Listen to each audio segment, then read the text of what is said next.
Yes, good afternoon, good evening, good morning, wherever you are in the world. Welcome back to Football Heritage TV. I'm joined by Stel from Tottenham away. How you doing, bro? You all right? Yeah. I've been quite tired actually since Sunday. Sunday was it was a very busy day. So yeah, good. Just it's quite chilled, isn't it? We won. Protest was good. There's transfer windows over. Yeah. It's bit of Qatari news, maybe new owners, but otherwise it's pretty chilled at the moment, I suppose. Yeah, it's I'll make you right on that one. It's very, very quiet my end. At the moment when I'm going live, it's very, very quiet. Maybe all it took was a 1-0 crappy win against Man United to get everybody not wanting to watch YouTube. I'm sure there'll be some questions from people as we go on, maybe about the protests, which is what Stel was alluding to there about the tiredness from Sunday, I'm guessing. I don't think he was tired because he watched a scintillating game of football. What I would say, get your questions in. We'll get to them slowly but surely. So please get your questions in. Just put a capital Q and then ask the question afterwards. Please keep it sensible. I don't want you to ask me what my favorite film is. There for chilled streams, not what this is for. And big up to absolutely everyone in the chat. Stel, before we get to any questions, look, a much needed win Sunday. Forget for 1 second, if we park the protests, park feelings on Ange or feelings on certain players, it was just a very important win to move us up to 12th. It was a very important day, wasn't it? Not really. You don't think so? Nah, for me, the league season, it means nothing whether we finish. Europe is 7th place. Am I right in saying that? You've got to finish 7th. It might possibly push down to 8th, depending on Champions League coefficient points. It might. So we're not sure about that. But then if one of the top 6 wins, one of the top 6 will win the Europa, so that pushes down a place as well. And then if one of the top 6, 7 win the FA Cup, that pushes down a place. So I think, look, I don't think Spurs finished top 8 anyway, so it doesn't matter.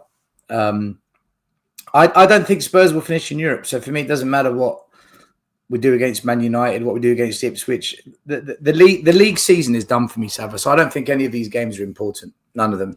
It means nothing. It'd be nice to finish higher up, but what's the difference between finishing 8th and 14th? It's failure. It's a big drop off from last season. So I agree with you on that. I think more from my point of view, it was, look, if we look at the conversations that are happening this week within the Man United fan base, the fact that they've dropped down to, 15th in the table. Let me check that. They might be lower than that. Yeah, they're 15th in the table. We've somewhat steadied the ship with 2 1-0 wins in a row in the Premier League to get us to 12. But listen, let's get to a few questions. There are many, many questions. By the way, please do smash that like button. It's very quiet on YouTube. Do you know what, though? We weren't much better than Man United on the day. We really weren't. I was at the game and I thought we were a bit more energetic and we were a bit more...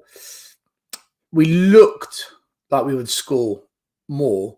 But the reality is, Man United had the chances to easily equalise or possibly win it as well. So I think the difference between them and us is I feel that they are at the start of a potential new project with Amorim, and it's a mess. It's a complete mess. Whereas we are now approaching or coming up to almost 2 years of our project. And yet the difference between the two teams on the day was a poor piece of defending by the goalkeeper that allowed us to win the game. That was the difference on the day.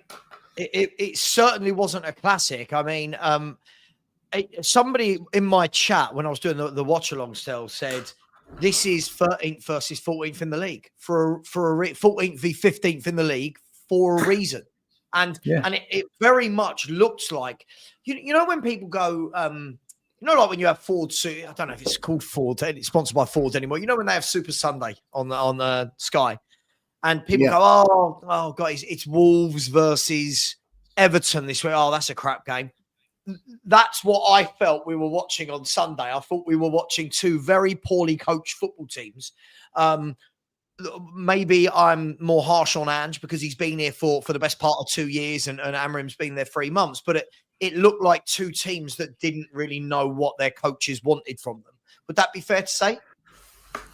Well, when I did my analysis on the game on what do you call it, Big Up, what I noticed was Man United, when they went into a defensive phase, they went to a back five, but they squeezed the back five, which allowed space on the wide areas. And then the reason we got the cross into the back post and the reason someone came in on the back post who was free, who was Sonny, which led to the goals, because Man United, they don't play with a stretched back five. They squeeze it, which means they're allowing the play on the wide areas. And by doing that, what they're saying is, we don't mind if you tuck us down the flank. We don't mind if you attack down the flanks, because if a ball comes into the box, we've got five there.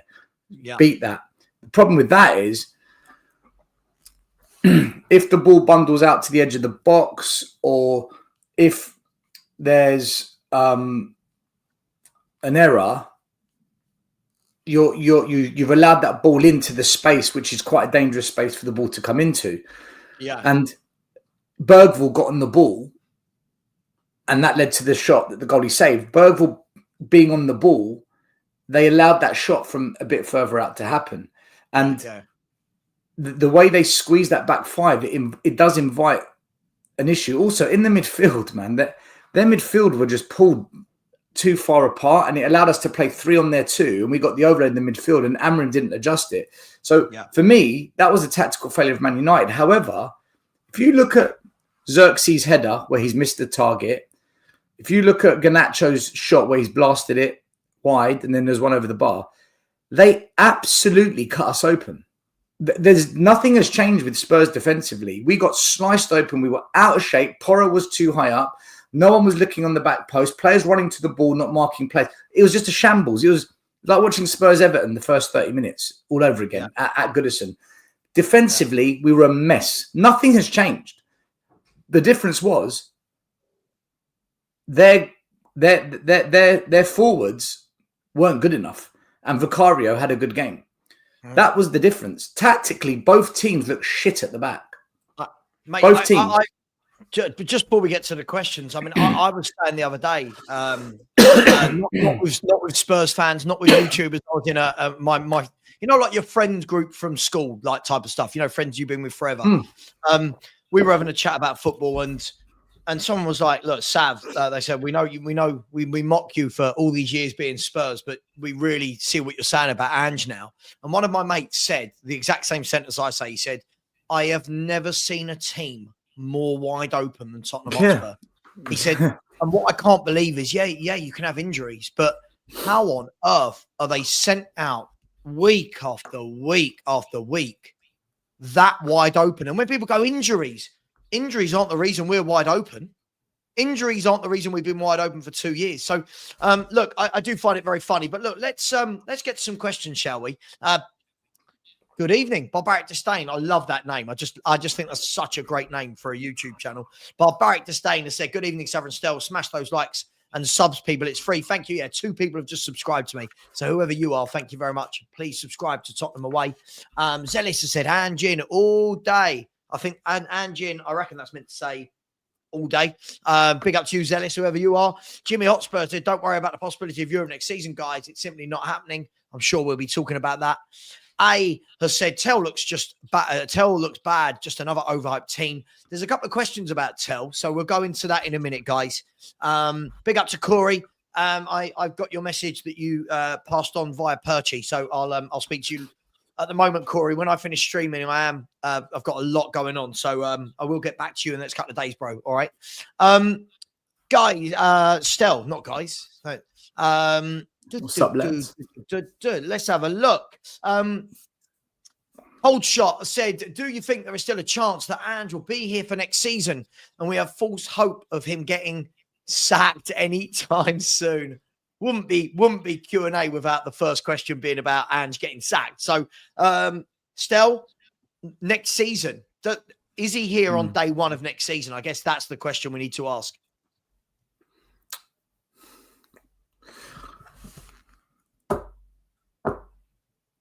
If we get to the Europa League final and lose or win, he'll be here next season. Right. If we crash out and we don't even get to the final, what is the reason to keep him? What is the justification? What has he done to say you should stay? Especially if we finish out of the European places, because we'll go into next season having not won a trophy in a season. He said, I always win trophies in my second season. And we would have gone in, and we'll go into next season back to square one where he took over and we had no Europe. When Ange took over, we had no Europe, 1 game a week. If we go into the third season of Ange in the same position we started when he came, how does anyone justify keeping him? Like, what has he done? In 2 years, he has literally kept us at stage one of where he was when he took over. So for me, the only way he stays is if he gets to a final. And then people say, do you know what? He got us to that final. If we can just push on a bit more, let's give him 1 more year, then I can see him staying. But if we don't get to the final and we finish out of Europe, why would anyone want to keep him? Like, even people that love Ange, why would you want to keep him? We're back to square one, guys. Don't you think? I'll add on to that question, and thank you very much for that question, Cold Shot. But I'll add on to this. Don't you think it's got to the stage now where it doesn't even matter how badly he does in anything. Those people that have backed him are just blindly backing him now. Like, it's the equivalent still. If Spurs won every game for the rest of this season, if Spurs won 13 Premier League games in a row and won the Europa League, people like me and you, I'll speak for us here still, right? You can tell me to shut up if you want. We couldn't sit here in good faith and go, nah, get rid of him, he's shit. If he wins the next 13 Premier League games and wins the Europa League, I've got to turn around and go, hands up, even if he wins the Europa League. But it doesn't seem to work the other way. It doesn't seem to matter the other way, mate. Well, you and I disagreed last week because one of the questions was, if Ange wins a trophy, would you keep him? And you said, no, you've seen enough, you don't want him. Whereas I said, if Ange wins a trophy, I would give him 1 more year because he would have done the thing that I've been crying out for. Now, there's no wrong or right answer to this question. It's just personal flavour. And my flavour is, if he wins a trophy, I will get off his back and give him another season, 100%, because I've always said, all I want is silverware. So if he does it, he's done what I've asked for. But if he doesn't, I'm sorry. What are we doing here? So, yeah, it does feel one-sided, Savva. It does. And it does feel that people won't budge.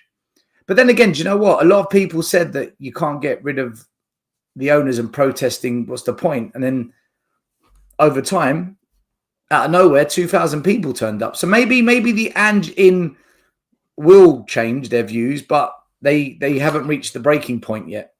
Maybe they need more pain. Maybe we need more pain to change manager. Yeah. I mean, unfortunately, what you've got is it's like these two comments from Jordan sum it up for me. It's almost like all people are looking at was the injury crisis, right? Forget what's happened before the injury crisis for 18 months. Forget that. It's just we're looking at the last 2 months, right? And then again, look, I think fans want to see what we're like without an injury crisis. Jordan, we saw what we were like without an injury crisis before the injury crisis. We saw that for a long time. It was our worst start to a season after 13 games for 20 years, Jordan. So when we're saying, what's it like? Look at the end of last season. It was dreadful. So I get it. But I think the big thing for me, Jordan, on this topic of conversation is, even with an injury crisis, no team should ever be as wide open as we are on a football pitch. That's not injuries. That's not personnel. That's tactical. So big up to my man Chris, who has said, Sunday I was watching the game and also looking at my ceiling thinking that needs painting. The myth, his football is exciting, is just a myth. I haven't been entertained. He's bang on. Absolutely bang on. Absolutely bang on. Billy, why does it have to work the other way? We all want the club to have success. Well, Billy, let me paint a scenario, right? Let me paint a scenario. If Ange goes on to win the Europa League, fans are going to come at people like me and Stel all day, every day, gutted, blah, blah, blah. You're wrong. You're not real Spurs fans, blah, get in the mud, blah, right? So why doesn't it work the other way then? If we do finish bottom half and don't win the Europa League, Billy, then that's a bloody awful season. So I did a video today where I said the only salvage for me is winning the Europa League. If he doesn't win that Europa League, it's one of our worst seasons I can ever remember. So that's why, Billy. That is why. Yeah, we're not going to win the Europa League. We're not going to win the Europa League. I agree, but what I don't get with this is, why did he overachieve? Why was 5th an overachievement last season? I don't understand that. I don't understand it. We should have got top 4 last year. We should have got top 4 and we blew it. The last 10 games of last season were horrendous. The things that we said, don't do it. Don't play Skip at left back. Don't play Oliver Skip. Don't do it. He's going to get rinsed. He got rinsed. When we said don't play that tactic at Chelsea will pick us off. We played that tactic. We got picked off. So I think the issue is, right, fans like Billy, they don't own their shit. And it is shit, Billy. Because you were one of many fans that said, my view that we are going to shit the bed at Anfield and we're going to get schooled is negative, is toxic, and you can't wait for me to be proven wrong. And fans like you said, when we get to the Carabao Cup final, you will be here for it. And what happened at Anfield? Pretty much what I said would happen. And fans like you pretend you never said that, and then you now want to go into another argument. We said, if we lose at Anfield, we're not going to beat Villa. We're not going to go to Villa and get a result there. We went there, and let's be honest, it should have easily been 4-5-0 in the first half, easily, to Villa. And we went out, and it's just frustrating when you say these things, you back up why you say it, you explain why it's going to happen, and then you're up against this Ange cult, this force field of Ange lovers that just say, no, we're going to get, I can feel a 2-2. We'll get a draw at Anfield. And nah. This is what Ange does. And I'm just sitting there shaking my head saying, Anfield, this team, this current team that we've got. And then we go up there, we get battered and everyone's, oh man, we didn't even have a shot on goal. Oh, we didn't even try. Yeah, this is what I said would happen. We would shit the bed. And look at the weekend. Look at Wolves. Look at Wolves going to Anfield. Wolves put up a really good fight. Now, bearing in mind, Wolves are bottom 4. Let me just double check. Wolves are 4th bottom, right? Wolves are 4th bottom. And they've lost 16 games this season, by the way. 16 games. Wolves went there, came out of there 2-1, heads held high, really went for it, had chance after chance after chance. Spurs go there in a League Cup semi-final, right, with a team that was better than what Wolves could put out.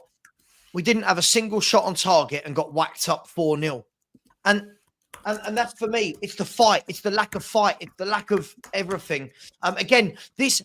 What's really annoyed me is this injury crisis that people have said, Stel, has really painted over just how bad this man has managed for nearly 2 years. Well, we had a fully fit squad at Crystal Palace who hadn't won a game all season, who were awful, and we got absolutely dominated, bullied, and owned in that game we lost. Against Ipswich, we pretty much had every player except for Mickey van der Ven. Ipswich, rock bottom, dog shit. They came to Spurs and they beat us 2-1. We had a 2-0 lead against Brighton away. We were in control. We were dominating. Yep. Everyone was fit. We imploded. Tactically, we didn't change. Ange didn't bring on the subs when he should have. And he said at the end of the game, I didn't make subs because we didn't deserve to win the game. So I think people are forgetting. People are forgetting. Like, does everyone remember the Coventry City game where we should have gone out of the Carabao Cup in the first round? We didn't deserve to get to the semi-final. Coventry dicked on us. They absolutely played us off the park. They missed so many chances. We did not deserve to win that game. We can go back to then. There's European games this season where, we've been clinging on at the end against teams that we didn't even know what country they were from. And I stick by what I've said, and I'm going to say it again. Ange isn't winning anything this season. And in Europe, we are going to come up against that one team where we don't know the names of the players, that are quite well organised, that are tactically savvy, and the manager of the opposition is going to look at us, and over 2 legs, he's going to do a number on us. It could be the quarterfinal, the semi-final, or the final. But when we do lose it, everyone's going to sit back and say, what just happened? And I'm going to say, guys, what just happened is a European manager schooled Ange. Yeah, Absolutely schooled him. And I fully predict that's going to happen because I watch European teams and I look at Europe and I think we are so underestimating them. And we are putting ourselves on this pedestal where we think, now we're the dogs, bollocks. We'll win the Europa Cup. All right, we'll see what happens. Yeah, look, I think look, I'm going to move on to the next question. But what I don't get is you've got a manager who said he didn't want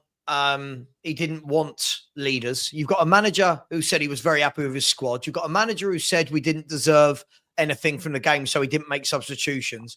You've got a manager that game was a full squad, lost that, drew to Leicester with a full squad, then lost to Leicester with a squad that still should have beaten them, lost to Ipswich, drew with Wolves, lost to Palace. Like this Palace.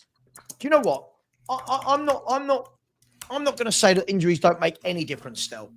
But you know the difference for me is when I look at the way Bournemouth play with their injuries, the players they bring in slot into a well-oiled, drilled team.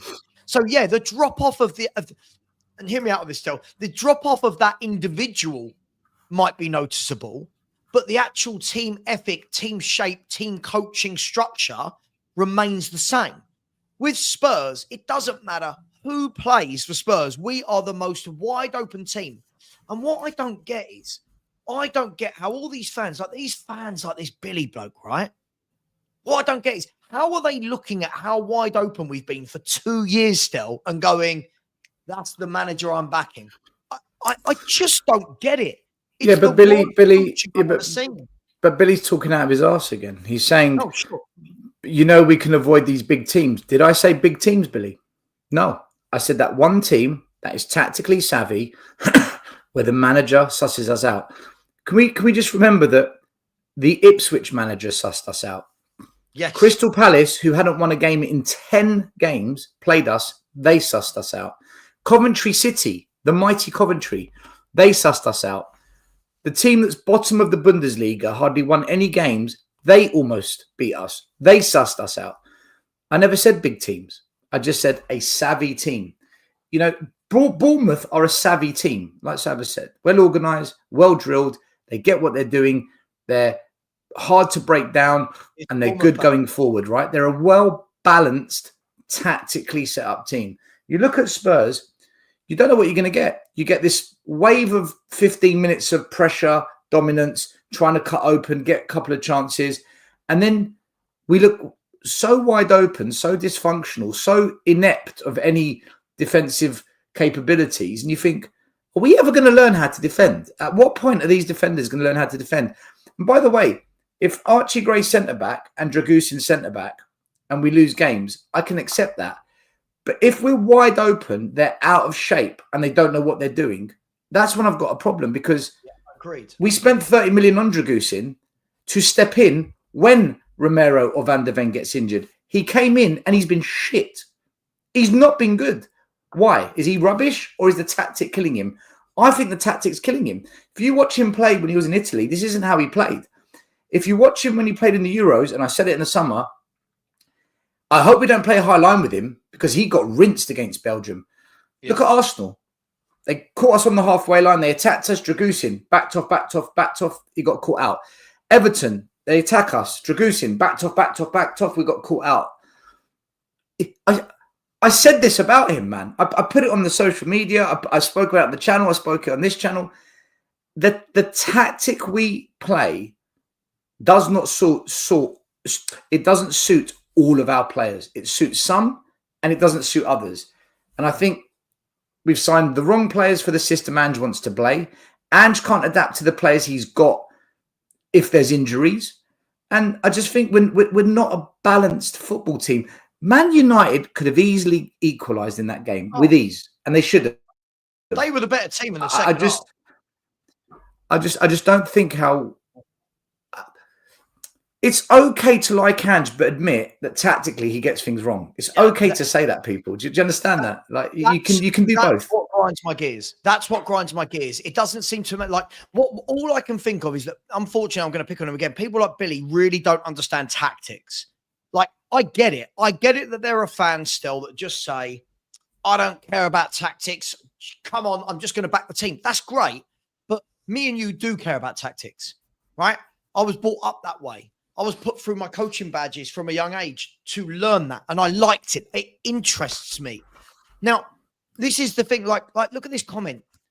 Klopp with Liverpool were wide open before they got Van Dijk and Alisson. Van Dijk and Alisson wouldn't stop Liverpool being wide open. I hate to break it to you, Billy. Teams aren't wide open because of their centre halves. Teams are wide open because of their midfield, right? Look at Spurs. I can bring up all the pictures again if I need to of all the times where Spurs have no midfield. That's coaching. But look, let's get to the next question. I don't get it how people are still seeing this. Billy, Billy, I know you're stealing the show tonight, but I'll ask you one. Yeah, I'll ask you one question, Billy. Explain to me Tamworth away, non-league Tamworth. Explain that to me. Exactly. What's the excuse for that one? Yeah, absolutely. Look, no, please, by the way, don't put Daniel Huang, big up to you. Yours is the last question that's going in the pot. So I've got a few in there that we're going to try and rattle through.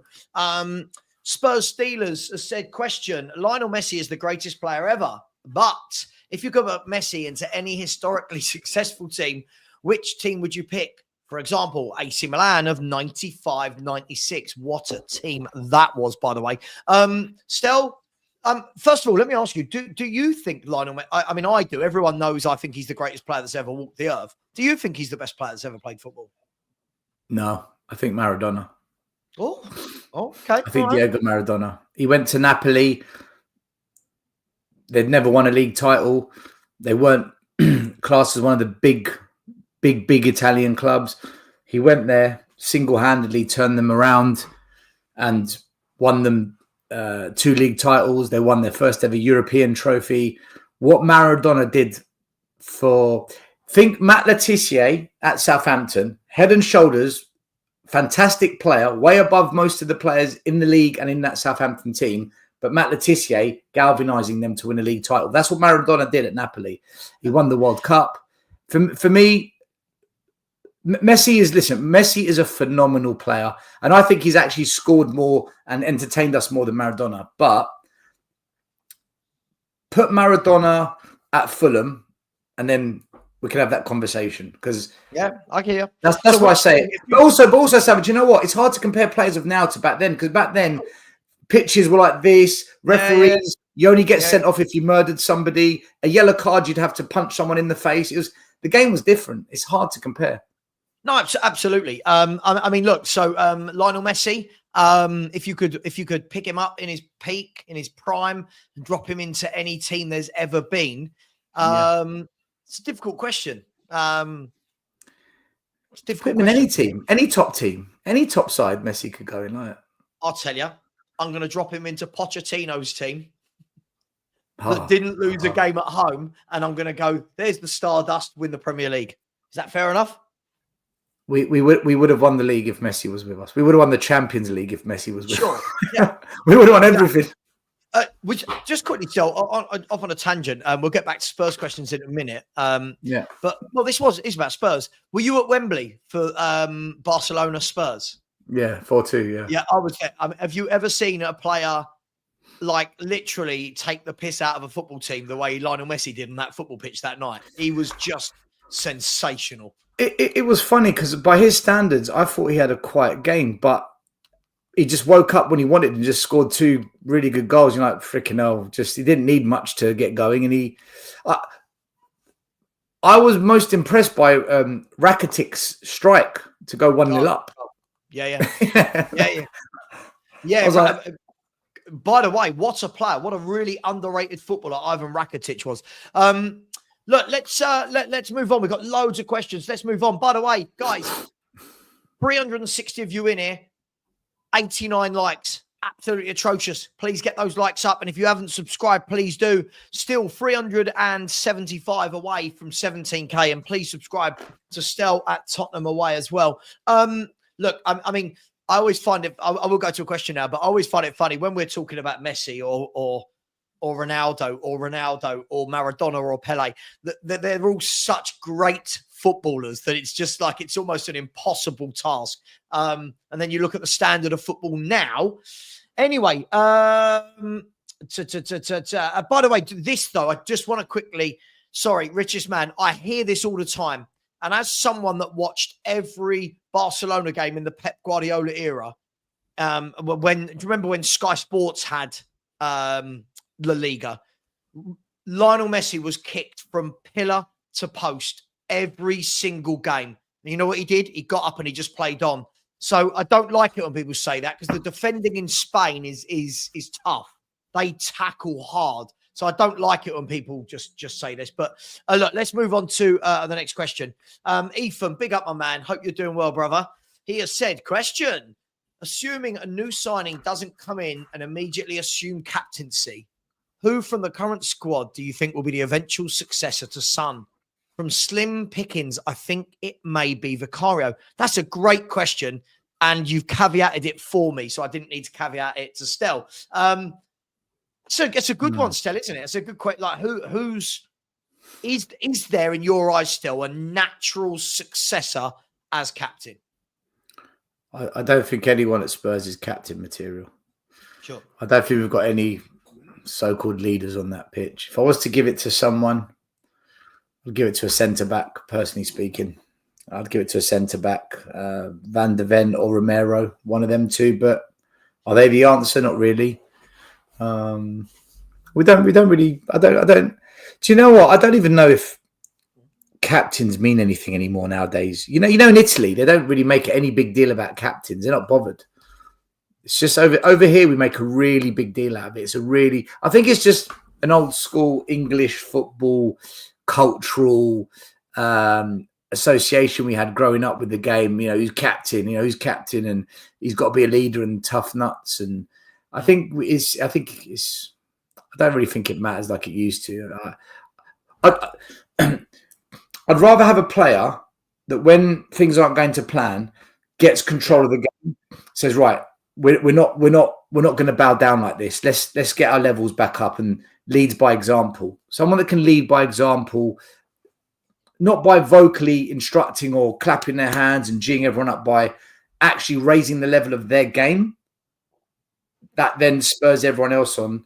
I'd rather have players like that than someone that would just say, you're the captain. Yeah, I think it's terrible though that we have amassed a squad where we're sitting here as fans going, are any of them leaders? And then even worse was the manager saying that he didn't want leaders and he wanted to develop them, which I find hilarious. That's true. You look at what age was Declan Rice when he was captain of West Ham, for example. You didn't have to develop it. He was it. You could see from Declan Rice's first 5-10 games at West Ham, that kid's a leader. You could see it with Gerrard. He's a leader. I don't think we've got that. I'm not gonna listen to this. Go away. Stop it.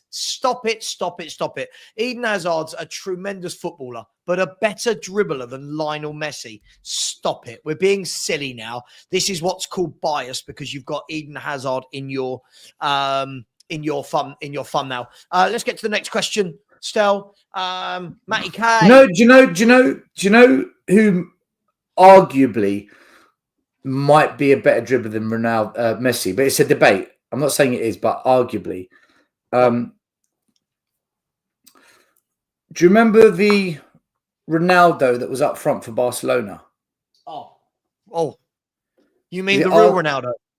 Yeah, was it CR9? What do they call him? CR7? R9.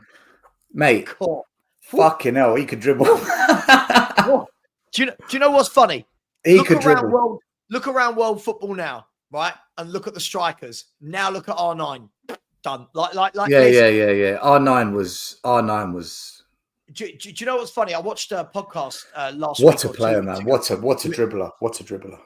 There was Rio Ferdinand and Robbie Keane on Rio Ferdinand's podcast, and Rio Ferdinand said, he was talking about Virgil van Dijk, and he said, "Yeah, look," he said, "Virgil van Dijk's world class." He said he's absolutely brilliant, but he said he gets it easy. And Robbie Keane was like, "What do you mean?" He went, "When I was playing, he went, every week I'm up against the front two. I'm up against someone like you, Keane. I'm up against, when I'm at Leeds, I'm up against Ruud van Nistelrooy. I'm up against Anelka. I'm up against Robbie Fowler's, Michael Owens. Klinsmann's, Sheringham's, right? He said, Virgil van Dijk, who's he up against? And he said, I'm not taking away from him, but how many games do you see where a centre half really gives? He's up against Solanke, Chris Woods, Eden. What's his name? Kai Havertz. He's right. And this is what he was saying. And he said back in the day, he said, I can't remember. If anyone's seen this, please let me know the two games. He said, I was playing Man United, and he said, in 2 games in a row in the Champions League, he said, the first week I was up against, he said, was it Zlatan and Adriano playing up front for Inter Milan? And he said the next week, I think it was Trezeguet and someone else. And it was like, wow, like there's no forward lines like that anymore still. You don't have strike partnerships like that. But listen, R9, arguably the greatest centre forward I've ever seen. He was different. Different is all I can say. Yeah, he's the only dribbler that comes to my mind that I think was Messi levels, like that capable, like close knit area, and you're finding a way out, whether it's a skill, whether it's a change of direction, and then the next player comes and you've already gone past them. And I think what made Messi and R9 so spectacular is they would dribble, but at the end of that dribble was a calm finish. They would get the ball in the back of it. There was an outcome at the end of it. It's just, oh my God, and you've scored. Like they were sensational. It's sensational football players, man. Maradona was the same. There was a goal at the end of it. That's why I'm nostalgic. That's why I said Maradona. I'm just old school. Oh, nostalgia. I'm an old man.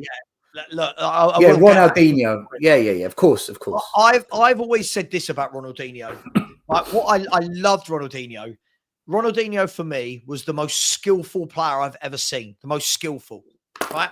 What I loved about it is he kind of almost completed football by the age of 25, and then decided he just wanted to go and party and have threesomes. You know what I mean? Like he just kind of completed it and went, "See you later." I don't care. It's not a bad idea. It's not a bad way of living. what like some of the skills in that Barcelona team when you watched him, like the flip flap and things like that. It wasn't that he was doing it in training. He was doing it in live game situations.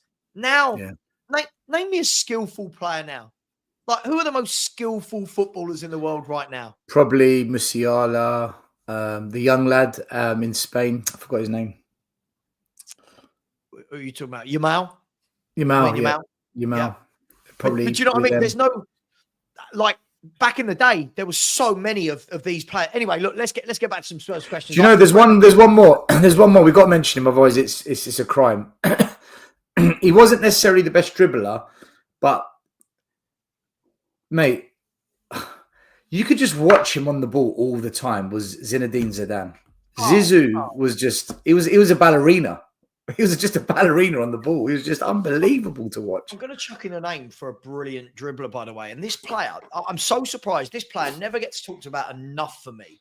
And I'm wondering whether it's because of off-field shenanigans. Ryan Giggs is one of the best wingers I've ever seen. Yeah. Giggs is a dribbler, absolutely. And his dribbling for decades was just brilliant. Anyway, look, we could do this all. Could we do one more? Could we do one more? Just one more. Of course, Angus wants to put Bergkamp. I love it. Angus, there are football teams other than Arsenal. Just so you know, there are football teams other than Arsenal. There is one more dribbler who, in his time, arguably was in the top 3 best dribblers of his era, but his career was short-lived. And we haven't mentioned him. And he goes by the name of Paul Gascoigne. I mean, Gaza was the real deal, man. Gaza was the real fucking deal. But he was just, his career was too short. He was fucking quality, man. How did I not mention my man? Yeah. How did I not mention my man, the love of my life, David Ginola? Right, let's get to look. Yeah, we could do this all day long. Yes, we could do Bale, another amazing player. Let's get back to let's get back to so thank you, Matty K. Did we even answer? We didn't get there. I'll tell you what, I'm gonna do this one at the end. We've got a few protest ones. I'm gonna save them and bunch them together, Matty. I'll come back to that. Money Mace. What needs to happen for you both to be Ange in Is it something major, or is it just getting the basics right? Do you want to go first, or do you want me to? I'll be quick. As long as he accepts average players, as long as he keeps telling me the squad's good when we've signed players like Timo Werner's and these random signings like Danzo, who I don't think is rubbish, but I don't think he's the future. We signed Kinksky when we didn't have to. As long as we keep making these kind of signings and he sits there going, "Yep, I'm happy. Yep." I need him to stop being a yes man. As long as he's a yes man, I personally struggle with it. It's not for me. I don't, because I know Levy in the end will get what he wants, and if Levy gets what he wants, it means we're not winning anything. So I think the yes man thing is the biggest one for me, Savva. Yeah, look, I agree with you. I think the difficulty I've got is I would say I'll give him more time if he wins the Europa League, but I just can't help it, Stel. I don't enjoy watching his style of play. I don't enjoy knowing that my team is that wide open. I don't enjoy knowing that all other fan bases are saying things still to me. Like I do these panel shows, right, with other YouTubers from other clubs. They're all like, "Oh, please keep Ange." That's how you know. That's how you know when your manager's not very good. When other fan bases are going, "Please keep him until they've played my team."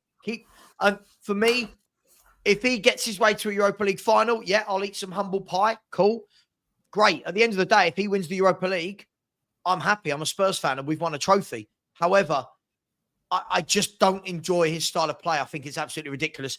Next question here. We've got a few. Let's get to this one. This is an interesting one. Railway 79.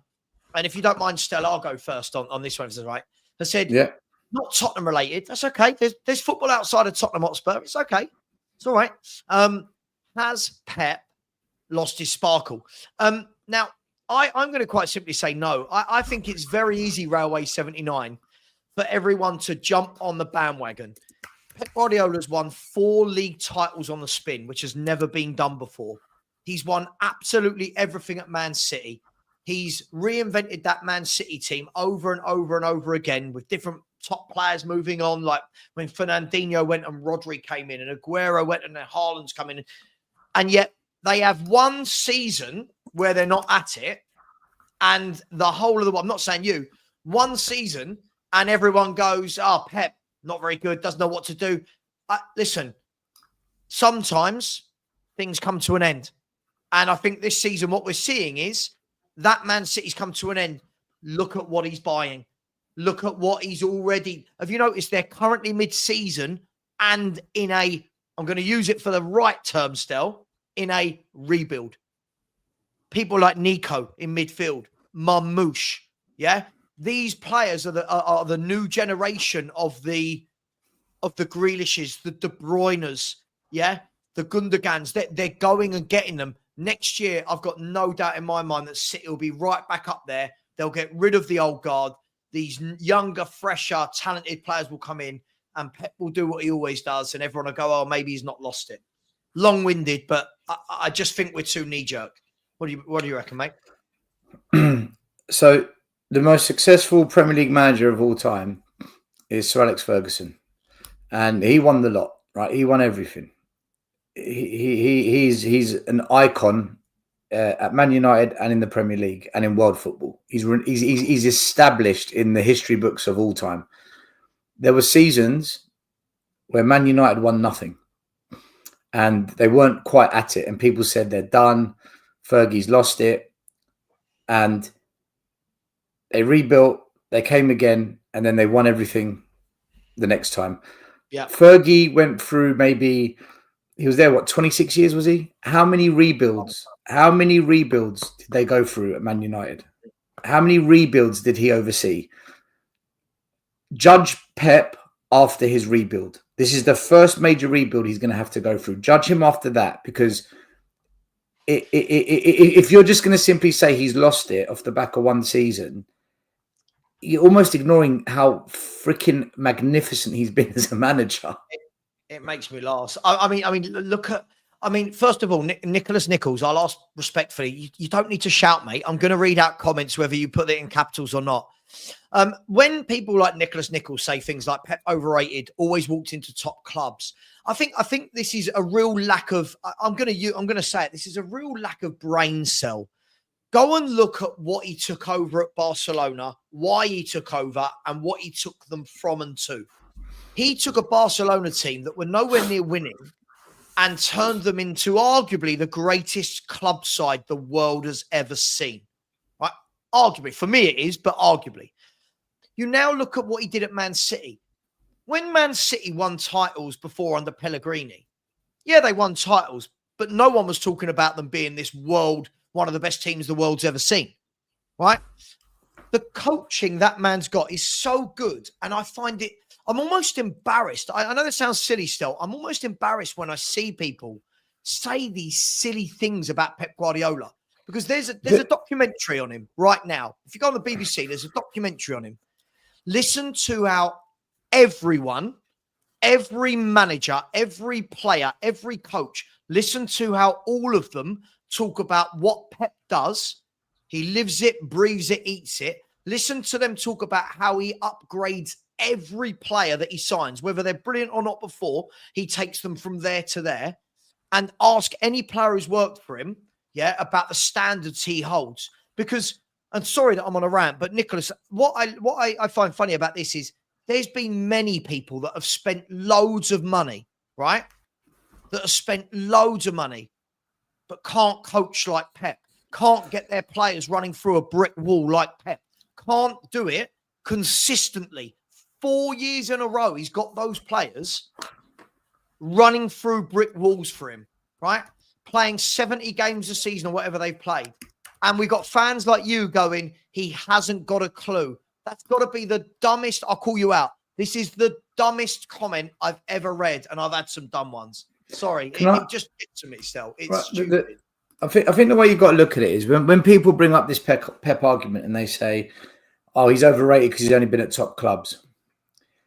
Why? That shows the level of the man, right?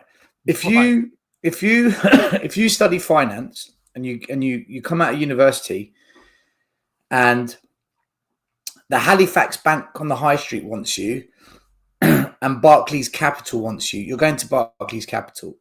It's a more prestigious institution. It's a better career. It's better pay, better resources. You didn't go to university to work at a lower level if a high level wants you. And then after about 10 years at Barclays Capital, Goldman Sachs come along. You're going to go Goldman Sachs because it's the best of the best, okay? Now, let's relate that to football. David Beckham, why did he not start off playing for Leeds United or starting off playing for Sheffield? Why did he start at Man United? Because that's the level he was at. He was already above the rest. And then after Man United, where did he go? He went to the Goldman Sachs of football. He went to Real Madrid. Why? Because that's the level of the man. So are we saying Beckham's overrated because he only played at the highest level of the game? Yeah. Likewise, apply the same to Pep. He didn't need to prove anything at Brighton and Hove Albion. He didn't need to go and coach Villarreal. Barcelona, one of the biggest clubs in world football, said, no, we want you right now. He went there, smashed it. The biggest team in arguably Europe, alongside Liverpool and Man United. Bayern Munich said, no, we want you. He went there. Then he came to Man City, who was this project with big ambitions and they were building, and he went there. If you're at the best, you start at the best and you stay at the best. Right, yeah. Because you've proven you can deliver. You've proven if given £300 million, you guarantee success. Ange has been given 350. What's he proven? Ole Gunnar Solskjaer was given 400 million at Man United. He won nothing. Give that money to Pep, to Ancelotti, to the best. You're guaranteed glory because they're the best. That's how it works, people. That's in all walks of life. Banking, flying planes, right? Football. It's like me saying when Harry Kane left Spurs, he should have gone and joined Everton. Do you know what I mean? To prove he's really that good. Right. To prove he's actually good. Yeah. It's like when people say, like, well, why didn't I want to see Lionel Messi in a team that isn't one of the best? Well, why would one of the best players that's ever lived not be in the best teams? Like, it's utter nonsense. And the thing that I find interesting, and I've done a lot of psychology and a lot of, I did a lot of online courses with psychology and things like that. And I think what a lot of people don't understand with is there's only certain managers still that can manage egos, right?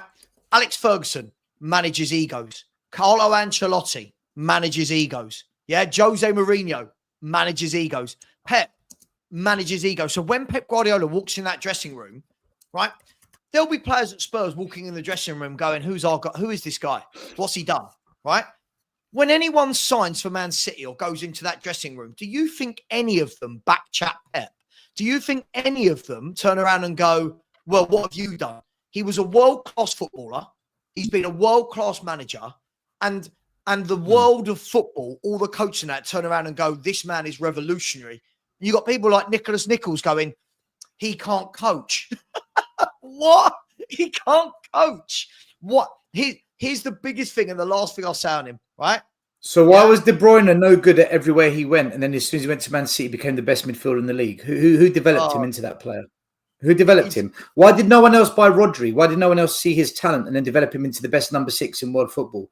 Why? What are we doing here? Do you know what? There's people in the chat, and again, everyone's allowed their opinion. There's people in the chat who are saying, but Mourinho, look what he did at lesser clubs. Mourinho had to prove himself. Mourinho had to prove that he was good. He had no choice but to start at a lower level. A bit like Ange. Ange had to start in Australia and Asia and Scotland because nobody looked at this guy and said, you know what, you're really good.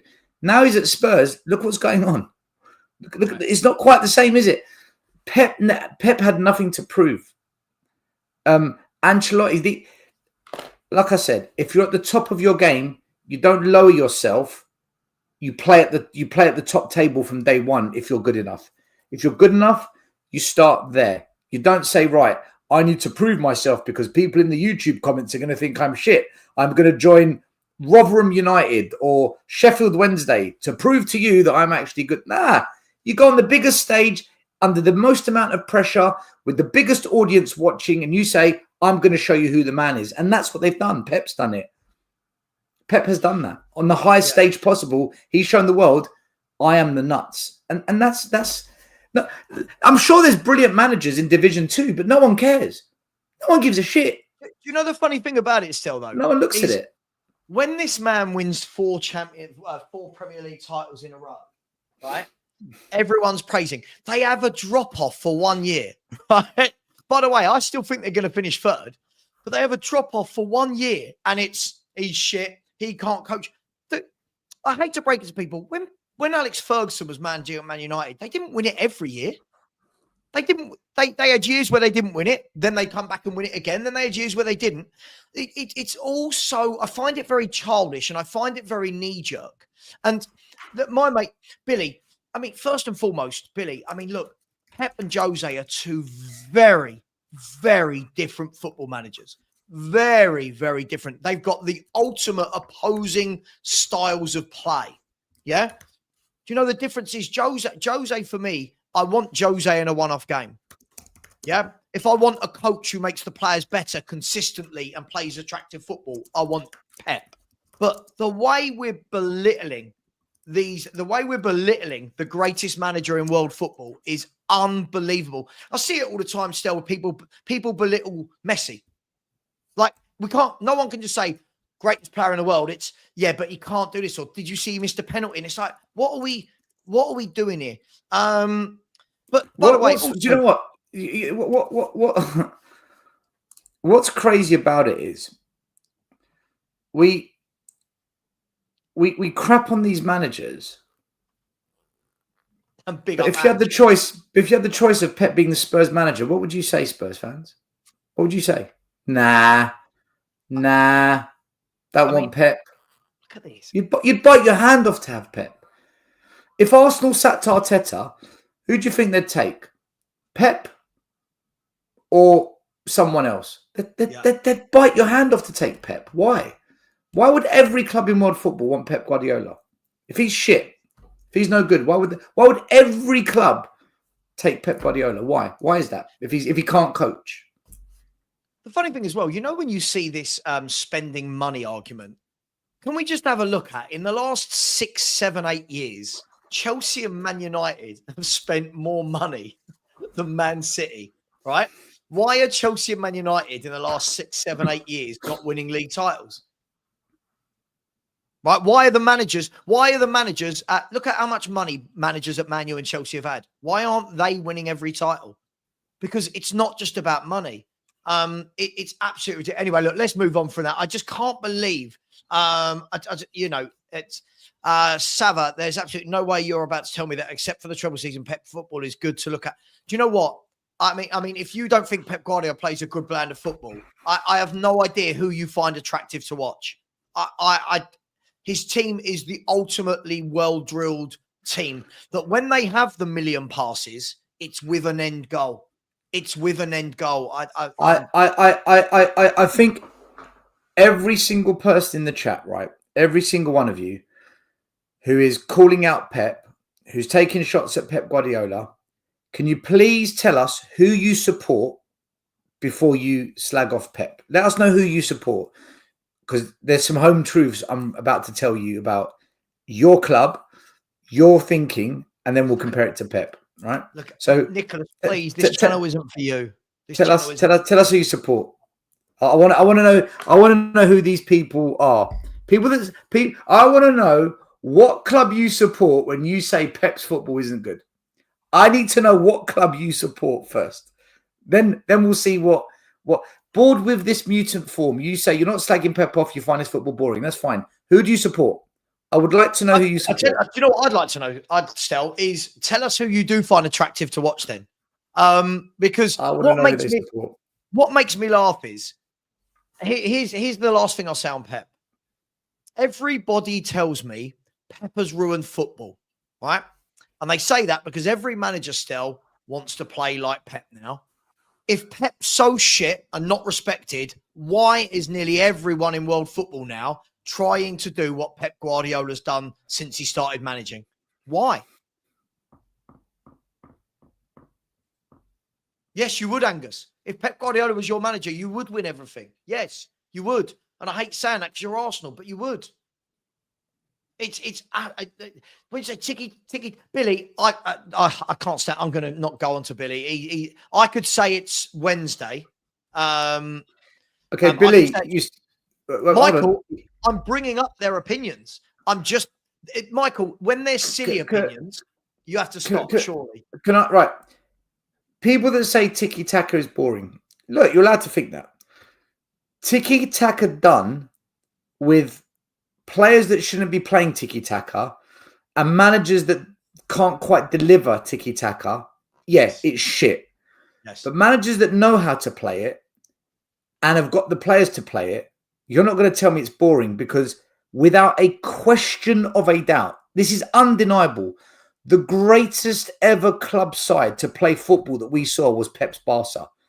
Unbelievable football of the greatest level we've ever seen. They were 70s Ajax on crack, okay? Which isn't a surprise because Cruyff taught Pep. But Pep's Barcelona team is unanimously the greatest ever club side to not just play the game, but for us to watch. That is Tiki-Taka at its greatest. So to put this just random comment, Tiki-Taka's boring. You must be boring. I don't understand that. Pep's Barcelona was... Do you remember that Champions League final, what Barcelona did to Man United? What they did to Sir Alex Ferguson's team? Did you not see Barcelona destroy La Liga, destroy Europe? The football they played, it was out of this world. We're never going to see football like that again. I don't think we'll ever see football like that again. I don't know. It's weird. It's really weird. The last thing I'll say on this is, for anyone that doesn't get it, go and watch Pep Guardiola Chasing Perfection. Go and watch that. Watch them interview every world-class manager there's ever been and watch how they talk about Pep Guardiola. Right? Watch how they talk about him. And by the way, listen, I'm not having this. So, no, it's not my opinion counts, but Nicholas, you're sitting here and belittling. You literally said that the greatest manager we've seen in the world, arguably for the last 10, 15 years, you literally said he can't manage or coach. Savva. Stupid. Right. No, bring this up. I'm going to end it now. Bring up Nicholas Nichols' comment at 6:03. I'm going to show you what people without any football intelligence, what they look like. This is the most stupidest thing you're ever going to... This is stupidity. Yeah, Look at the players Barca bought. No, Savva, I'm going to destroy it. I'm going to destroy him. Look at the players Barca bought for him. There's a difference. That entire Barcelona team, that entire team was dependent on the midfield maestros of Xavi and Iniesta. They weren't bought. They came through the academy. And who was the coach in the academy that coached them? Pep Guardiola. End your nonsense. End your idiotic nonsense. And not only did he develop them, he brought them into the first team, made them the two best midfielders of over a 10-year period, who then went on to win the World Cup for Spain. He made the two best midfielders in the last 30 years, man. And you're sitting there saying, look at the players they bought him. And Busquets. And Busquets. Savva, the conversation's over. This is stupid. This is stupid. It's stupidity. By the way, I'm going to bring something up. We are going to move on from Pep after this. But, this comment, my mate Billy, who now is showing himself to be a troll. My mate Billy, who loves Ange more than life itself, won't have a bad word said about him, right? Loves his tactics. Now read that. Watching a million passes. Have you watched Spurs? All we do is a million passes. Sideways, backwards. We don't play end to end. We're boring. We're sideways with... Oh my God, right. Look, we need to move on. Savva, I can't do this. It's ridiculous. This is they're trolls. They're trolls. They want a bit of fun because they don't get any attention anywhere else in life. It's ridiculous. It's just fucking madness. It's absolutely madness. It's funny. Wasn't Pochettino? Didn't Pochettino play possession-based football? Lots of passing, and that's the best Spurs team we've seen in the last 20 years. Poch played a brand of possession-based football, didn't he? We weren't exactly Barcelona, but we were definitely a possession-based football team that kept the team. Yeah. We had a lot of passes in our build-up and our play, for sure. Yeah.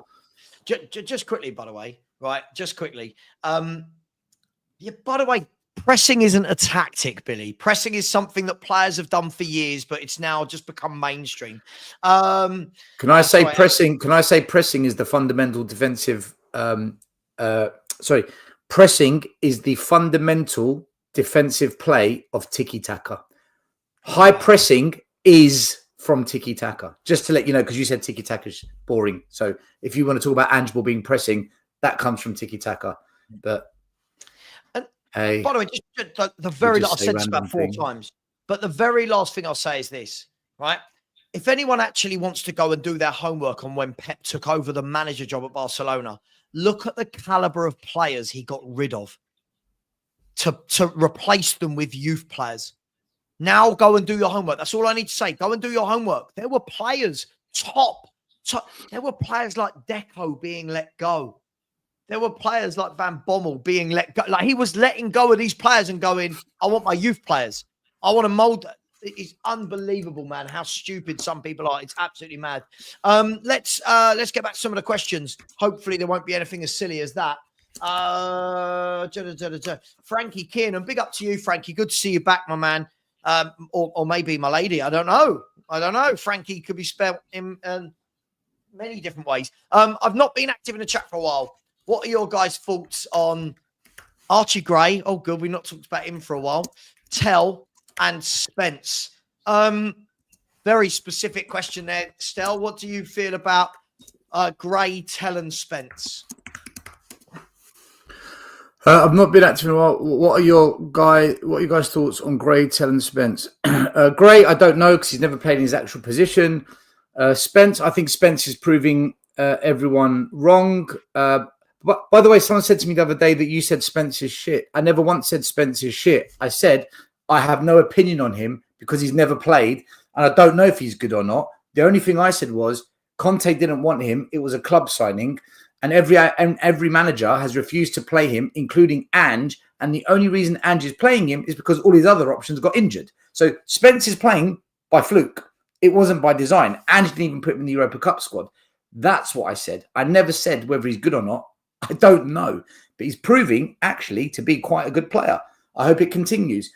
And regarding Tell, I think he's a good footballer from what I've seen. I think he's a tidy player. I like what I see, but I'm sorry, he is not a number 9. His touch and his movement is not that of a striker. Not for me. I think he's better as a wide forward or a number 10, but as an out-and-out number 9, he is not that player. And I saw him in good opportunities where a striker has a better first touch and then gets a shot away, or the choice of shot, whether it's a side foot to place it or lace it for power, he got that wrong. He could have, look, Tell could have got, in my opinion, a hat-trick, right? He could have got a hat-trick on the weekend. Not easy, but he could have got it. He didn't get one shot away that was of any quality, in my opinion. He's not a striker. I can see it. I don't think he's a 9. I think he's a 10 or a wide forward. So to answer the question, Spence, yep, I think he's proving to be a good player for us. Gray, I've got no idea because he's never played in his correct position. Tell, I like him, but he's not a striker. I'm not having anyone tell me he's a striker. I personally don't see it. I don't think that's his position. Yeah, do you know, I agree with you on the Tell situation. I feel sorry for Tell. I feel sorry for Tell that he's come in with this massive reputation, but he's still a teenager. And as you know, Stel, he's still learning the game himself. He should, at this age, he should still be be developing coach. Yeah, he's a kid that's never been a first team starter, regularly. And unfortunately, he's come to Spurs, and our fans did what we always do and went, yeah, we bought Tell. Oh, okay. Gray, I have got exactly the same position as you. I want to see Gray in central midfield. I want to see the boy in midfield. I think his passing's been really poor out the back. So I want to see what he does in midfield when he's put under pressure. Maybe he's brilliant. I don't know. And Jed Spence, all I'll say is, look, Jed Spence has played 12 games this season. For me, I like Jed Spence. I think he's done really well. But like anything, Stel, you know me, I don't go giddy over footballers after 12 games. I want to see what does he do when he plays regularly. And I want to see, does Ange play him regularly when everyone's fit? That for me is going to be very interesting. Let's have a look at the next question. The 2 marks. Which one is this? One of the marks. Big up, Marks. If you were to coach at Spurs right now, how would you deploy our squad, as in tactic, shape, formation, etc., etc., etc.? If you're the coach of Spurs right now, how would you deploy our squad, as in a tactic, shape, and formation? I think we are a counter-attacking team. I think we're a transitional team. I think we've got 2 players, 3 players, maybe Udogie, Spence, and Porro. If they bomb up the wings as overlapping, not inverted, I think are more effective. I think we're better with a back 3 than we are a back 2. I think we should have a 6 holding, and I feel that we should play with 2 up top, not 3 across the front. That's my opinion. I think we've got players to do it as well.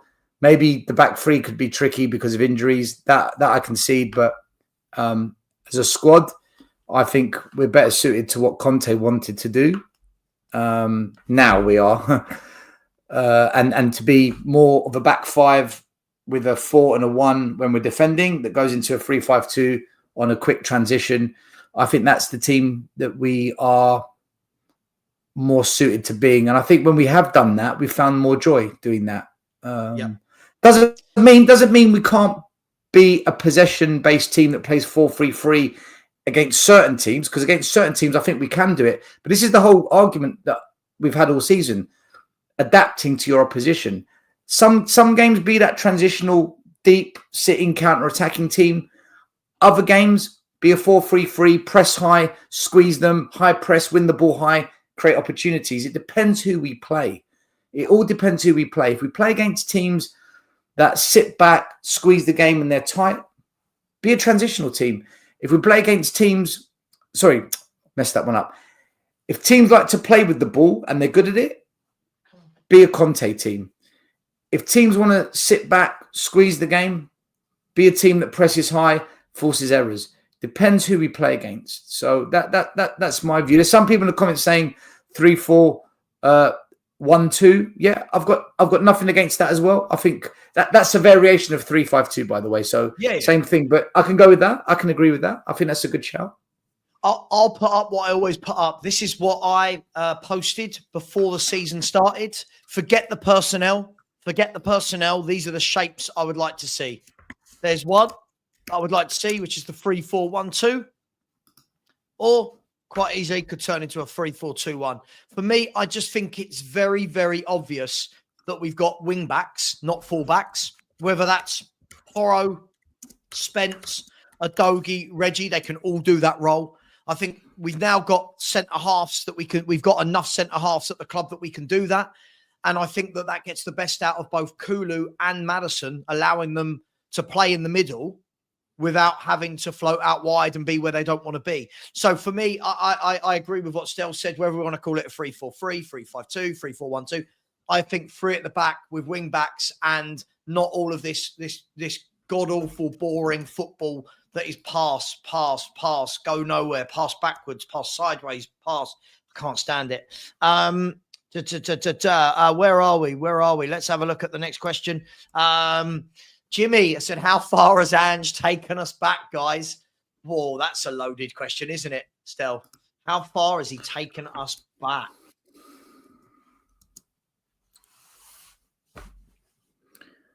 I mean, what does back mean? League, trophy wise?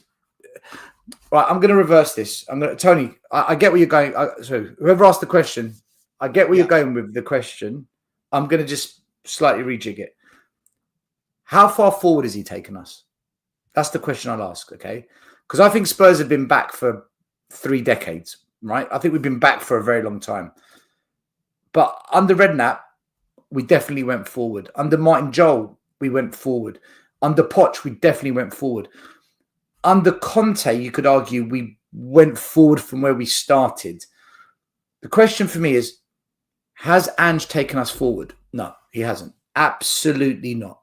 No. So I get the question. That's how I would answer it. I'd reverse it a bit. Does that make sense, Savva? You kind of... Mate, I was. Do you know what? I'm not just copying you. I was going to say the exact same thing. Yeah, the easiest way to answer this question is, has he moved us forward? No. The answer is we are worse than when he joined the football club. In everything. In everything, we are worse. Defeats, goals conceded, tactics, style of play, everything. League position is just awful. And as I said, if this season, if what we're seeing now was his first year, I'd give him leeway and say, okay. But it's not. We're now in year 2. We should be seeing green shoots. But big up to you. Thank you very much for that question. And let me quickly get to some super chats. Johannes, Joannes, let me know how you say it. So can you guys react to Habibullah Khan tweet? Is this the tweet about Tottenham being sold to Qataris? Is that what I believe that this is what that tweet is, right? If anyone in the chat can let me know, because I don't have X. First of all, big up to Johannes. He comes all the way from Scandinavia to the protests. He's a top guy, and I've met him a few times. Big up to you, Jonas. Big up. For me, Savva, I'm not on Twitter X, guys, so I don't know. Unless someone screenshots it and WhatsApps me, I don't know what goes on Twitter. I left Twitter about 6 months ago. I have no idea. I don't even know who Habibullah Khan is. I don't even know who that is. I'll tell you what we do. Let me. How Sounds much like a movie. Sounds like a movie. Have you seen Habibullah Khan? Sounds like a movie. Habibullah Khan who is Habibullah Khan? Can someone in the chat tell us what this tweet is about? Yeah, that'd be easier. Yeah, if someone can tell us. What's this tweet about? Qataris. I think it's about the Qataris. We'll come back to Hannah's. I'll save your comment and I'll come back to it. Okay, I'm leaving it there. It's still there. Tommy Castillo has said, question: if you both manage the team against each other, how would you set up? P.S. My money's on Savva. I heard Stel is the new Frank de Boer. What? I mean, I don't even know how to begin. Surely it would depend for me on what players I had available. I don't know. My style of football, I very much like the way that the Barcelona teams play. I like the way that the Ajax teams play. But again, it depends. If I've not got the players to play that, I'm not playing it. I don't know about you still. I don't know. I refuse to answer your question because your money's on Savva. I'm not answering your question, mate. You've sold me out. I couldn't give a shit. All right. So from now on, everyone in the chat, everyone will refer to Stel as Tottenham de Boer. There we go. It'll be Tottenham de Boer, not Tottenham away.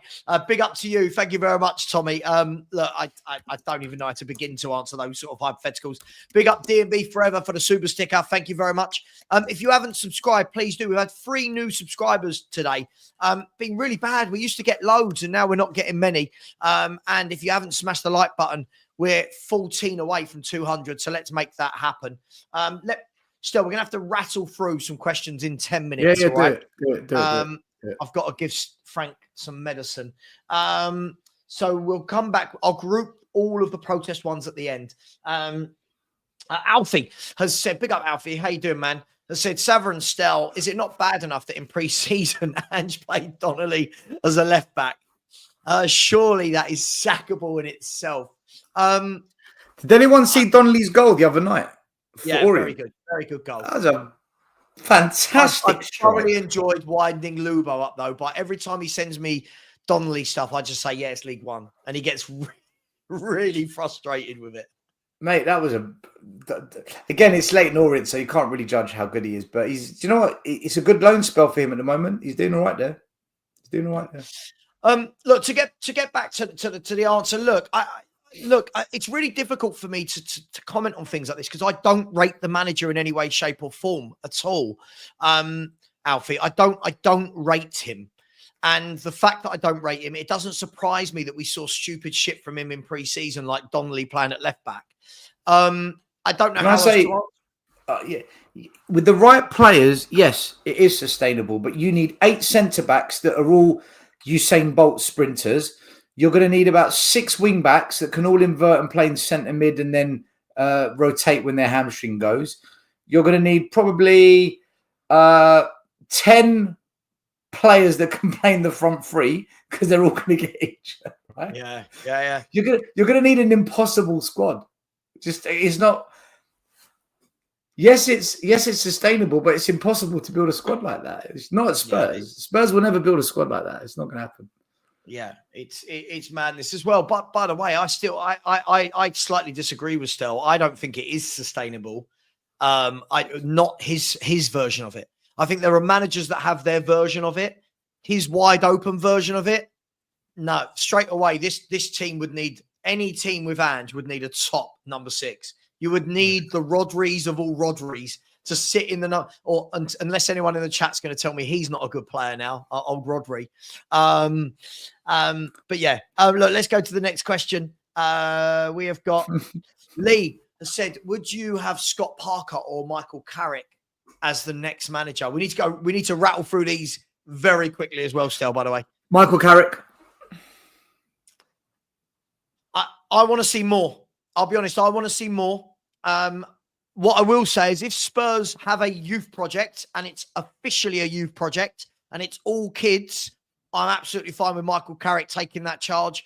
If we want to win things and we want to buy in better players, I don't think either of these two are ready. What I do know is Scotty Parker should come to Spurs and teach Ange how to set up a back 4. That's what I do know. They've had something like 11 clean sheets on the spin still. Like in any league, in any standard of football, 11 clean sheets in a row is absolutely unheard of. It's phenomenal. Big up to Lee. Thank you very much for that. Zealous said, if Qatar came in, is Ange sacked straight away? For sure. For sure. It will be, for me, it will be a vanity project. It will be, they'll want the best of everything. I would hope. I don't think they'd see that being Ange. And I would bloody hope if we get taken over that Ange is not the manager. That's my 2 pence. If what was going on at Spurs right now is a situation when the Qataris come in, then yeah, they sack him straight away. Yeah. They sack him straight away. Thank you very much. Agreed. 1,010 minutes without conceding a goal. Not bad. Ellie. Not bad, is it? Ellie, I said he's my favourite player in world football, bar none. He's my favourite player in football, bar none. He's just brilliant at everything. He is in everything. That's all I'll say. I think he's absolutely brilliant, that bloke. Where are we? Next question. Oh, by the way, big up to Aris, big up to you, Aris. Always very generous. Really appreciate you, my man. Thank you so much. And I'm guessing with that name that you are Greek, like Stel and I. And when I say it, I'm allowed to say it because I'm Greek. But when other people say things about us being Greek, it's not very nice. Big up to you, Aris. Really, really, really appreciate that. Thank you very much. Where are we? I won't be able to get to them all, but did you both see how many games we lose after going ahead? Mr. H, again, did you both see how many games we've lost after going ahead? I mean, yes, and it doesn't surprise me. Stel? I can't go over this all the time. I've made it very clear what I think about Ange. I've made it very clear about what I think about his game management. I just think he's an average manager, and that's it. Yeah, that's it. Yeah. That's it. Aris, I guessed you might have been Greek. I did guess. I don't know why. I just guessed. Next question. Right. Okay. I'll tell you what I'm going to do. There's all the questions left are about either the Qatari takeover or the protests. So let's just do two last subjects still, right? Two last subjects. The first one, and did you see, with regards to this, I think this is about that. I didn't see in the chat. I think this is what somebody tweeted about the Qataris buying Spurs. Look, Ramon Vega's come out today. Big up to you, Johannes. Really appreciate the super chat, by the way. Ramon Vega's tweeted today and said that categorically that there's no truth in the Qatari takeover. Some people are saying it's done. Other people, are we now just seeing a bit of a media frenzy over not a lot, or do you think there's any legs in it at all? Number one, Ramon Vega doesn't know anything about what's going on at the boardroom level with regards to the club speaking to any interested buyers, right? Nobody knows anything other than Levy, Joe Lewis, a few people on the board, and any potential owner, right? Journalists, Ramon Vega, us, nobody's got a clue, right? Nobody. My personal opinion is I think there is some truth in it. I do think that there are investors looking at the Premier League, and Spurs are an attractive proposition if the deal makes sense to where they're not having to pay over the odds, which unfortunately Levy and Joe Lewis are going to probably try and get. So I do think there's some truth in it. Whether it actually happens, I don't know. It's not a done deal because it would have to be announced. Okay, there are shareholders. It would have to be announced. So it's not a done deal. In terms of the Qataris taking over, I've got no issue with it. Now, I know some fans have got a problem with it because Qatar has got certain laws that we don't quite abide to regarding LGBTQ, alcohol, women. There's some links, potentially conversations about religious matters, which I'm not going to get into because it's just toxic as fuck. All I'll say is this.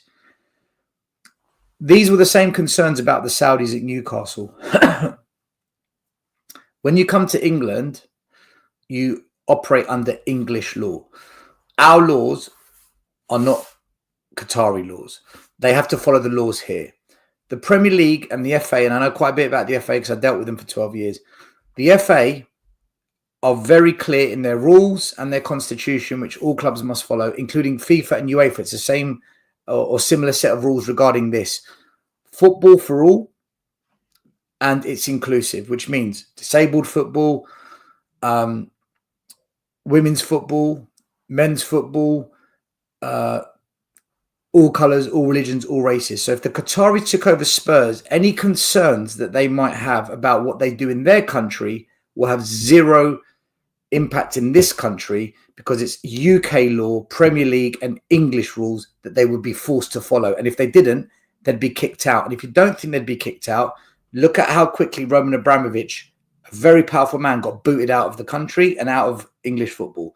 So I've got no issues with them coming here because I trust the rules that would be in place to protect any concerns people would have. That's my view on it, Savva. That's what I think. Yeah, do you know what? I'll be honest. Whenever I'm asked these questions, I stay away from anything political. All I know is I want new owners. I would like to think, like you said, that the Premier League, etc., would do all of the correct, what are they called, the fit and proper checks, to make sure that any owners coming in are above board. I think if we're going to get to this stage, I see these debates all the time, but I don't want them because they're Jewish. I don't want them because they're from Qatar. I don't want them, they're US. If we play that game, we can find a reason to not have anybody, right? I don't want to get embroiled in that. All I know is I just want new owners that want to spend some money, right? That's all I know at the moment. And the last thing we're going to talk about, Stel. Savva, sorry, can I sorry, I didn't want to interrupt you. There's one, there's a chat, there's a person, someone here, Jimmy Hotspur, big up Jimmy. You said that Tottenham is privately owned, so no need to inform the stock exchange, just to be clear, mate. I never said that the stock exchange needs to be informed. Rewind the video. I never mentioned the stock exchange, right? Shareholders need to be informed. That's what I said. Ian Lubo, he's on this channel often. He's a shareholder of Spurs. If the club had been sold, he must be informed. He has not been informed. This is how I know the deal has not gone through, because one of our friends who's on our channels is a shareholder. You must inform the shareholders if there's a change of ownership, an exchange of shares, especially when it's the majority holder, right? So that's what I was referring to. I never said stock exchange. You know what? This happens a lot, Savva. And this isn't me digging you out, Jimmy. You're top bloke. You're on all the channels. You know, when we say something, sometimes people assume something different, and they say something different to what you've said. So that's why I wanted to clarify that, Jimmy. I'm not calling you out, but yeah, that there's no way the Qataris have bought Spurs because the shareholders haven't been informed. And one of our friends is a shareholder. He's on the channel. Yeah, absolutely. Yeah, look, as I said, by the way, to this point, to be fair, big up Angus. To this point, Angus, I don't ever get carried away. It's why I don't make videos about it. I've had a lot of people in my chat coming in lately saying, are you going to do a video on the takeovers? And at the moment, I haven't heard there is a takeover. The moment I hear officially that there is takeover talks, I'll be doing videos on it all day, every day. But at the moment, how many times have we heard they're buying it, they're buying it, they're buying it, they're buying it? At the moment, I've not seen anything officially. So we'll see. We'll see when we get there. Last thing I want to talk about. Yeah, Angus, I know you weren't having a go at me, Matt. I was just explaining. Last thing we're going to talk about, and then I will have an hour off before guys and girls let me make sure I got this right. At 7:30, I'm actually going to switch it to 7:45. At 7:45, I will be live on Big Up because it is a massive game at Real Madrid at home to Man City. So at 7:45, I will be live over there. And I am going to put the link before we go here. For anyone who has been, I think they always enjoy it when people in the chat might be able to back me up here. I think whenever people come over, they enjoy it. There's gifts, we have fun, we have a laugh. There's no talk of Ange, there's no talk of Levy. We just talk about football in general and whatever game we're watching and all this kind of stuff. So please join me over there. And I'll put the link in now. Stel, last thing, lots of people are asking questions about the protests, how well they went, what needs to happen for the momentum to carry on. What are we hoping to see from it? This is your area. I'm going to let you run out the show with your little speech on whatever you want to say about this. Yeah. Look, I'll just be really, really honest about it. You know, I've been fighting for change for 5-6 years. I've been out there protesting. There's protesters have been doing it for 10 years before even I got involved. I'm not the face of it. I'm not the spokesperson of it. It just so happens I've got a channel where most of the protesters don't, so I can get more vocal and rant about it and talk about it a lot more. So, look, I have felt so detached from this club for years. And the last 2 years, I can honestly say I hate Tottenham. I freaking hate Tottenham the last 2 years. That's how I feel. I've not enjoyed it. I've stopped going to games. I've been boycotting for the last 3 months. I've not enjoyed Spurs fans' opinions on views and excuses, and I'm just done with it all, man. I'm completely done with it all. And I've made it very clear. And on my channel a couple of months ago, after we beat Man City 4-0, I said, I don't feel anything. I don't care. And people said to me, you're right, still this and that. I said, mate, we're not going to win the next game, or we're going to lose in 2 games' time, and then you're going to realize what I'm saying. And it kind of then we went on that fucking awful run. Yeah. Since this stadium's been built, there's only 2 experiences where I said that was incredible. One was when we beat Man City 1-0 in the season we opened the stadium. We beat them 1-0 in the first leg of the Champions League quarter-final. That was what an atmosphere that was. And when Aguero's penalty got saved, the roof nearly came off. It was unreal. I came out of there just like shaking. And the second best experience was when we beat Arsenal 3-0 at home, and it was a decider who's going to get top 4. And Conte beat Arsenal 3-0. The atmosphere outside the stadium, I haven't seen scenes like that in God knows how long. And the atmosphere in the stadium was electric. We, the fans, won that game. We won, believe you me, that was one of the best atmospheres I've ever seen at Spurs. And after the game was just party time. Those 2 games stick out for me because of the atmosphere, the performance, and just that's what I want from Tottenham. 2 games in 5 years is bollocks. On Sunday at the protest, I put it up there with those experiences, Savva. I haven't felt like that about being a Spurs fan in a long time. It actually felt like the 90s and the 80s were back. That's how it felt in that protest. The way the fans were, the way we were together, the way we were singing, just that. You can't explain it because it's an emotion, right? It was so emotional. And I mean it. It was so emotional being there because I actually felt like, do you know what? Levy and Enoch haven't gone. Ange is still fucking here. But do you know what? I've got my Tottenham back. I've got that feeling. I've got that. I feel united to my club again. I actually feel like the spirit of Tottenham, it's still there. It's hidden away. It's not quite. Savva, it just felt like we cared. It felt like we fucking actually cared. Because for a long time, I just felt, do the fans care? Do the YouTubers care? Do you podcasters care? Does anyone care about this club anymore? Or is it all for show? Is it all pantomime? That protest, I felt it. And I haven't felt like that in a long, long time. And it was like the 90s, Savva. It was like the 80s when, all right, we weren't great in the 90s, but you know what? We still thought we might do something. And we did. We won 2 trophies. In the 80s, Spurs were a really well-recognized football club. We won shit, important shit.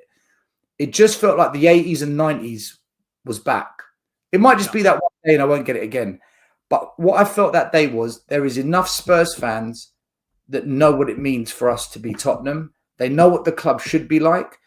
And it was just a phenomenal day. And I think for a lot of people that didn't come to the protest, who went to the game on a match day, and for a lot of people that arrived an hour before kickoff and they saw that army of Spurs fans coming down the high street, mate, they were all, wow, what is this? We haven't seen that. We haven't seen that kind of unity behind the cause at Spurs since the Champions League campaign when we got to the final and there was thousands of Spurs fans outside the stadium for that Champions League final. It was fucking amazing, Savva. Honestly, I know it might not mean much to a lot of people, but that unity was fucking wow. And we rocked the hallways of the West Stand. Donna Cullen got rushed in. The club would have felt that. If we can keep that up and grow it, change will come. 100%. Whether it's they sell up and go because they don't want this. That's how we got Sugar out. That's how we got Irving Scholar out. We made it impossible for them to want to be at this club anymore. We literally said, get out. And we made it a place they don't want to turn up to because they're hated. Or, and I doubt this will happen, but the other alternative is if they don't sell up because these protests continue and they escalate, Levy will be forced to change his methods. Start acting like a fucking big club. Increase that wage bill. Stop signing Werners. Stop this stupidity with signing Richarlisons and 10 kids because they're cheap. And start bringing in some experienced talent that you made out this stadium would do for us. Why we moved to this new stadium, you said it's a game changer. Let's see it. So I think eventually if this continues, and it won't happen next month, in 2 months, but in the medium term, Savva, I think either he forces it, he will sell. I do think that, or he'll be forced to change behavior where we say, right, that's more like it. We can get off your back for a bit now, but keep it going. I do think that will happen now. but that protest must continue, and it must continue to grow, because eventually we've got them. We've got them. And this is what I've been arguing for years. Let's see where it goes. But that Sunday, man, I fucking loved being a Spurs fan, Savva. I literally loved it. And I haven't said that in years. In years, man. Look, I appreciate that. Listen, I do need to wrap up. I've got a bit of an emergency just starting to boil over here. So I do need to wrap up. I'll be live at 2:45, guys and girls. The link is there. This is the link to Big Up. Please get over there and join me at 7:45. We always have a bit of a laugh. And by the way, Angus asking me if I'm doing any watch-alongs on Saturday. Yeah, Tottenham are playing Ipswich on Saturday, so I'll be doing a watch-along. Listen, Stel, thank you very much, as always, for your time. Please subscribe to Stel at Tottenham Away. Please subscribe to me as you leave. Thank you very much, everyone. I've really got to go. See you later. Take care. And as always, come on, you Spurs.